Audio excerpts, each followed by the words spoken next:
Chapter 12. Adelmo came out of the back room. Hey Lana, I didn't realize you were in. That was my grandfather on the phone. Oh really?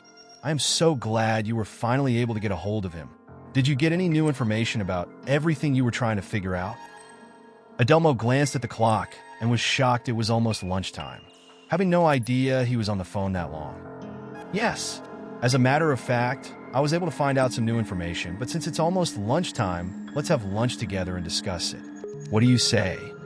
What about the store? It's okay. We can close it down for lunch. Just put a sign out. Out for lunch. Sorry for the inconvenience. We will be back at 1 p.m. I feel we need to talk about what is going on. With a smile on her face. Well, all right then, we can go into further details about what you found out during lunch. They both continue working around the shop, trying to get some extra stuff done before lunch. Lana put together a sign, so when they took off, everyone would know. Adelmo finished up the paperwork he is currently sorting through. An hour has passed, and the shop starts to die down. Well, Lana, this is as good a time as any to go get some lunch. Ready to get going? Yeah, we can get going. Let me adjust the time on the sign I made. Lana changed the time to 1:30 p.m., printed it off. She then grabbed her purse, and they both walked out of the shop and locked it up. Lana put the sign up she made. Closing down the shop had never happened before, but he wanted to chat with her about the things that were going on. They take one car to the restaurant. Adelmo holds the door open to the restaurant and lets Lana walk in first. The same waitress from yesterday was there again. She spoke to Adelmo. Nice to see you again, with a concerned tone in his voice. Thanks, you too. Are you holding up? I'm doing the best I can. Anyway, is it just you two today? Yes, thank you. The waitress grabbed the menu. Follow me. Then she walked them to their table. Would you both like anything to drink? They both reply, water will be fine, thank you. They look at each other and smile after finishing speaking. The waitress went off, grabs the water, and comes back.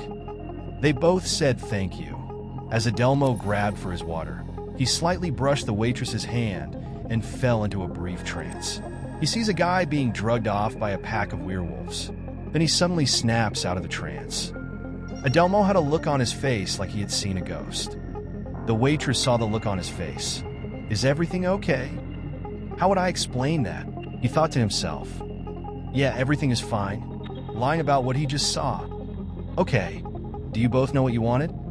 It took Adelmo a second to respond. I will have the all-American burger with cheddar cheese and fries. The waitress looks over at Lana. And what would you like? I would like a southwestern salad. All right, well, I'll be right back with your order, and walked off.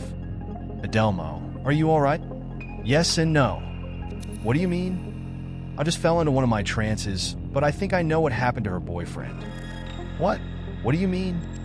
In my trance, he was, well, I'm not sure how I would ever be able to mention something as crazy sounding as this to her, but he was being drugged off by a pack of werewolves to be converted into one of them.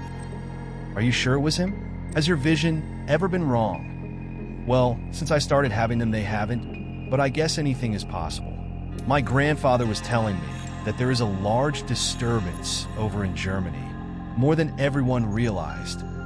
So, did you ask about why your senses were never triggered? The waitress walks up with their food, interrupting their conversation. I hope you enjoy your food, and if there is anything else you need, just let me know. Then she walked off to help others in the restaurant. Adelmo continued with what he was about to say.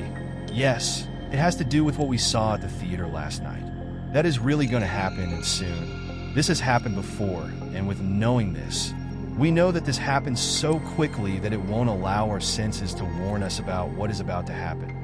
The vampires and werewolves, on the other hand, can sense this before it happens. That is why they start snatching up their kind as quickly as possible and turning them before this happens. They're trying to avoid these things to harm or kill them off. If this does happen, they will have a harder time expanding their kind. Interesting. Well, did you find any information about this girl calling? Well, my grandfather had no idea who this person was, but I did have an uncle. He went on a mission alone and never came back. He assumed he had died, but never thought that there was a chance that he was just trying to leave his destiny behind him. Yeah, I guess that could be what happened, but now that you mention it, When she was warning you about your grandfather, she didn't say it was your grandfather. She said our grandfather. Why didn't I catch this before?